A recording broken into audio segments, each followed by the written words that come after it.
صاحب صدر کی اجازت سے سر اجازت بہت شکریہ نوید صاحب اور عدم قدہ کے تعاون سے یہ تقریب ہو رہی ہے تو صاحب احباب کا ممنون ہوں۔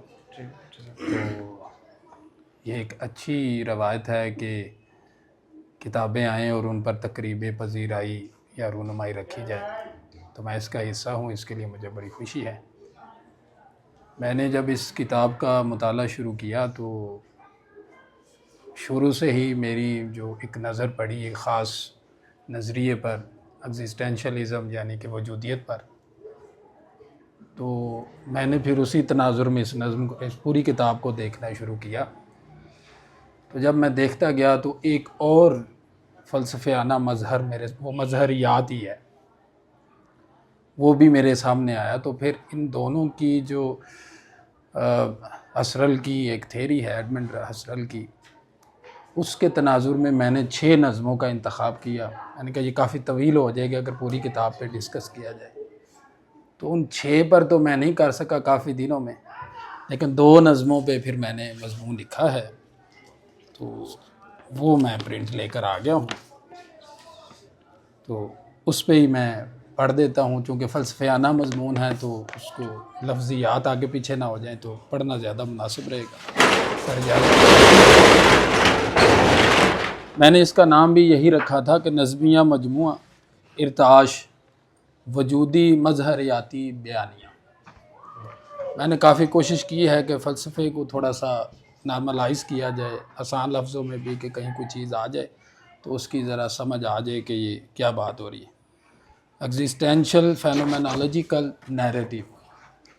نوید ملک کے اس شعری مجموعے ارتعاش کو پڑھیں تو آپ اس میں بجا طور پر 2 حوالوں کا بار بار سامنا کرتے ہیں جن میں وجودیت اور مظہریات شامل ہیں۔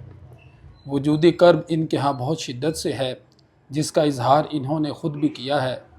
پیش لفظ بعنوان نظموں تک کا سفر میں کہتے ہیں: میرے وجود میں ارتعاش پیدا ہوا، وجودیت شروع ہوگی نا ادھر سے ہی، میرے وجود میں ارتعاش پیدا ہوا، بے چینی نے میرے باطن کو ادھیڑنا شروع کیا۔ زندگی، عبادت، برزخ، اللہ سے ملاقات، ہاں رب کائنات سے ملاقات، لیکن پھر میرے اندر عجیب سی کیفیت سفر کرنے لگی، زندگی اتنی مختصر زندگی۔ تو شاعر کے اندر وجودی مسائل ایسے ہی ظہور پذیر ہیں جیسے ان کی نظموں میں بھی ہیں۔ نظموں کے تجزیے سے قبل وجودی مظہریاتی بیانیہ کیا ہے یہ جاننا بھی ضروری ہے۔ یہ کوئی ریسرچ آرٹیکل نہیں ہے، لیکن میں نے اس کو بنایا اس طرح ہے کہ تھوڑا، کیونکہ یہ فلسفیانہ ہے تو اس کی تھوڑی گرہیں کھل جائیں۔ وجودی مظہریاتی بیانیہ دراصل 2 بڑے فلسفیانہ رجحانات کا امتزاج ہے: وجودیت ایگزسٹینشلزم اور مظہریات فینومینالوجی۔ یہ دونوں نظریے 20ویں صدی کے یورپی فکری پس منظر میں ایڈمنڈ ہسرل اور جین پال سارتر کا نام زیادہ آتا ہے، باقی بھی مارٹن ہیڈگر اور یہ وہ ہیں، لیکن مظہریت کے نزدیک دنیا کو سمجھنے کا آغاز ایکسپیرینس سے ہوتا ہے، نہ کہ کسی خارجی حقیقت یا نظری مفروضے سے، یعنی چیزیں ویسی ہی ہیں جیسے وہ شعور کے سامنے ظاہر ہوتی ہیں۔ لہٰذا مظہریاتی مطالعہ بینگ ان کانشیسنس یعنی شعور میں ظہور پذیر وجود کا جائزہ لیا جاتا ہے۔ یہ میں جانی لگاتا رہا ہوں تاکہ تھوڑا سا یہ انسان کے ادراک یعنی پرسیپشن، احساس، سینسیشن، معنی یعنی میننگ، اور تجرباتی وجود لیوڈ ایکسپیرینس کی تحقیق ہے، اور وجودیت اس تجربے کے وجودی معنی کو تلاش کرتی ہے، یعنی میں کون ہوں، میں کیوں ہوں، میرا ہونا کیا معنی رکھتا ہے، میں دنیا میں کیوں بھیجا گیا ہوں، ہر چیز جو ہے وہ پہلے سے ڈٹرمن ہے یا کیا ہے، یہ ساری کچھ وغیرہ۔ یہ فلسفہ کہتا ہے کہ انسان پہلے ہوتا ہے یعنی کہ ایگزسٹ کرتا ہے، اور بعد میں بنتا ہے یعنی کہ بیکمنگ کا جو فلسفہ ہے۔ یہی وہ نقطہ ہے جسے سارتر نے ایگزسٹنس پرسیڈز ایسنس کے نام سے کہا ہے یہ جملے سے۔ اس طرح وجودی مظہریاتی بیانیے سے مراد، میں اس کو لٹریچر سے بھی پھر جوڑ رہا ہوں، اس طرح وجودی مظہریاتی بیانیے سے مراد وہ بیانیاتی انداز ہے جس میں ادیب یا شاعر اپنے شعوری تجربے کو وجودی معنی کی سطح پر بیان کرتا ہے، یعنی وہ نہ صرف یہ دکھاتا ہے کہ چیزیں کیسی نظر آتی ہیں بلکہ یہ بھی کہ وہ اس کے وجود کے لیے کیا معنی رکھتی ہیں۔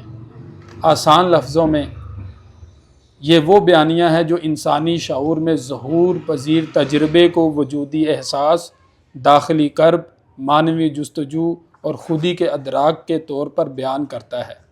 اسی طرح ادب میں وجودی مظہریاتی بیانیہ اس وقت وجود میں آتا ہے جب شاعر یا نثر نگار اپنے تجربے کو اس کی داخلی، محسوساتی اور وجودی سچائی کے ساتھ بیان کرتا ہے، نہ کہ محض خارجی یا بیانیاتی سطح پر۔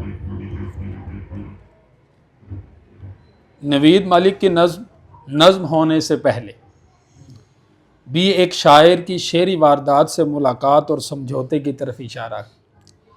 اس نظم میں بھی وجودی عناصر تو ملتے ہیں، ساتھ ہی خوبصورت فلسفیانہ اظہار، مظہریات یعنی کہ فینومنالوجی کا بھی اظہار ہوتا ہے۔ اسی وجہ سے میرے نظر نے اس نقطۂ نظر کو بار بار دوسری کئی نظموں میں بھی دیکھا۔ ذرا مذکورہ نظم دیکھیے، یہ چھوٹی سی نظم ہے، یہاں نظم کا عنوان ہے نظم ہونے سے پہلے۔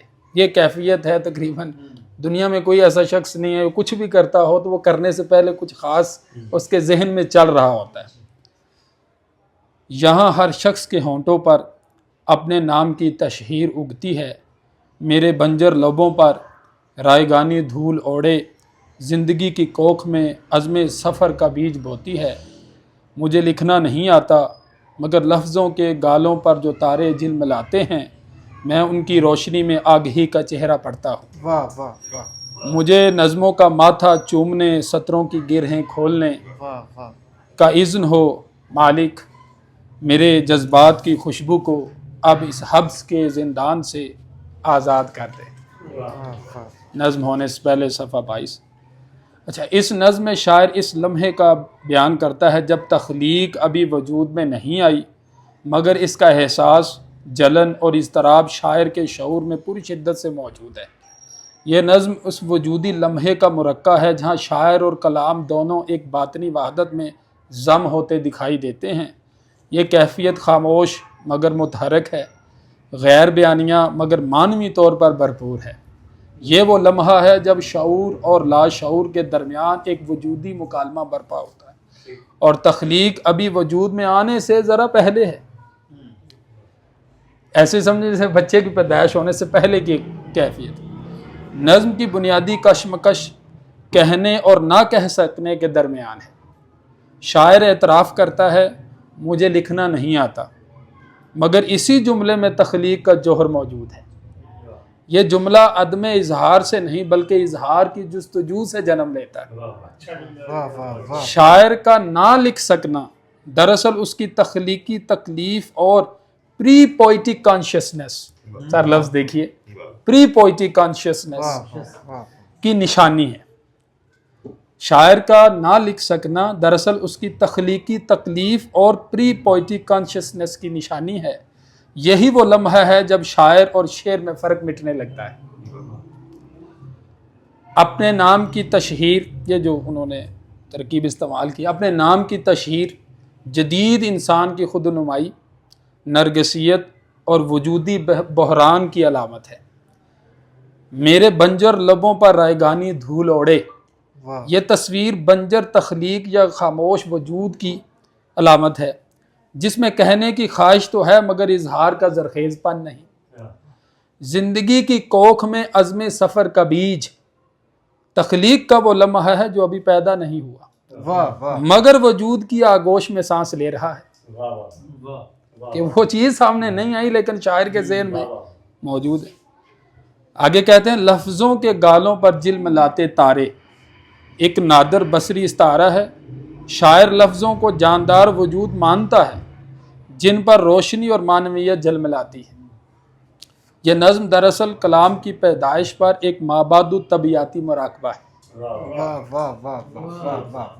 شاعر خدا سے مخاطب ہو کر کہتا ہے میرے جذبات کی خوشبو کو اب اس حبس کے زندان سے آزاد کر دے۔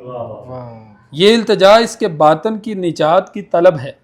یہاں نظم لکھنا عبادت کے مترادف بن جاتا ہے۔ تخلیق عبادت ہے اور نظم عبادت کا حاصل۔ یہ نظم تخلیقی وجود کی بیداری کا بیانیہ ہے۔ یہ شاعر کی خود آگہی، احساس تخلیق اور اظہار کی جد و جہد کا حاصل ہے۔ یوں کہا جا سکتا ہے کہ یہ نظم کلام ہونے کی نہیں بلکہ ہونے سے پہلے کی واردات ہے۔ یوں کہا جا سکتا ہے کہ یہ نظم کلام کے ہونے کی نہیں بلکہ ہونے سے پہلے کی واردات ہے۔ یہ وہ لمحہ ہے جہاں خاموشی لفظوں سے زیادہ گونجدار ہے۔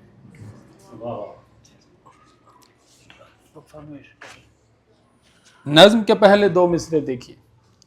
یہاں ہر شخص کے ہونٹوں پہ اپنے نام کی تشہیر اگتی ہے۔ تجزیہ دیکھیے ذرا اسی تناظر میں۔ یہ مصرے عصر حاضر کے انسان کے وجودی انحطاط اور خود نمائی کی بیماری کی طرف اشارہ کرتے ہیں۔ جدید انسان اپنی سچائی کھو چکا ہے، وہ نام کے خول میں قید ہے۔ اس کے مقابل شاعر کا بنجر لب دراصل اس کی روحانی ایمانداری کی علامت ہے۔ وہ بولنا چاہتا ہے مگر محض اس وقت جب لفظ سچے ہوں، جب وہ زندگی کی کوکھ میں عزم سفر کا بیج بن جائیں۔ یہی وہ مقام ہے جہاں شاعر سارتر اور ہیڈگر کی طرح بینگ بیفور بیکمنگ، یہ بنیادی طور پہ وہیں سے مجھے کنسپٹ آیا نا کہ ابھی نظم کہنی ہے، بینگ بیفور بیکمنگ کی حالت میں دکھائی دیتا ہے۔ شاعر ابھی نظم نہیں لکھ رہا بلکہ نظم ہونے کے امکان میں جی رہا ہے۔ ایک وجودی خلا جہاں تخلیق، سکوت اور انتظار ایک دوسرے میں تحلیل ہو جاتے ہیں۔ اس بات کو اجمالاً دیکھیں تو اسی بات کو اجمالاً تھوڑا سا دیکھیں تو چل میں نے کہا پانی پی لیتے ہیں، تھوڑا بور تو نہیں ہو گیا سر؟ میں نے بہت تخلیقی آسان جملے کیا عطا ہے۔ کر رہے ہیں آپ۔ اس بات کو ذرا اجمالاً دیکھیں تو نظم ہونے سے پہلے میں شاعر بالکل اسی کیفیت میں ہے۔ وہ کہتا ہے مجھے لکھنا نہیں آتا مگر لفظوں کے گالوں پر جو تارے جل ملاتے ہیں میں ان کی روشنی میں آگہی کا چہرہ پڑھتا ہوں۔ یہ وہی بینگ بیفور بیکمنگ کا لمحہ ہے، یہ میں ابھی اسی طرف آ رہا ہوں، جہاں شاعر ابھی لکھنے یعنی بیکمنگ اے پوئم، جہاں شاعر ابھی لکھنے